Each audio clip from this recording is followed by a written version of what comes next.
अल्लाह को हमारे कितने गुनाह पता है, कभी सोचा है आपने? ये गुनाह लोगों को पता चल जाए, सारे छोड़ो यार, 2-4 पता चल जाए, हमारी इज्जत का क्या हाल होगा? कोई मुंह लगाएगा हमें?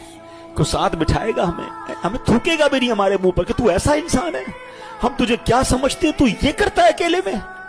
इतने गुनाह सब उसे पता है, मगर सोचो ना वो खाना रोकता है, ना सांसें रोकता है, ना नेमतें रोकता है, ना जलील करता है।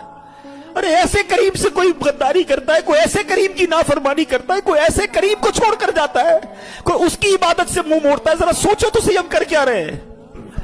खुदा की कसम रब से मोहब्बत करो, वो बड़ा करीम है। देखो ना कितने ऐप छुपाए, हमें इज्जतें भी दे रहा है। वो पंजाबी शायर कहते हैं ना, एक गुनाह मेरे मां प्यू वेखण मैनू उमरी मुंह ना लावे, एक गुनाह मेरे मां प्यू वेखण मैनू उमरी मुंह ना लावे, लख गुनाह मेरा मालिक वेखे वो फिर भी पर्दे पावे। दुनिया में 1-2 खताएं हो जाएं, बाप बाप घर से निकाल देते हैं। ऐसा नाफरमान बेटा नहीं चाहिए। अल्लाह को तो सब पता है ना।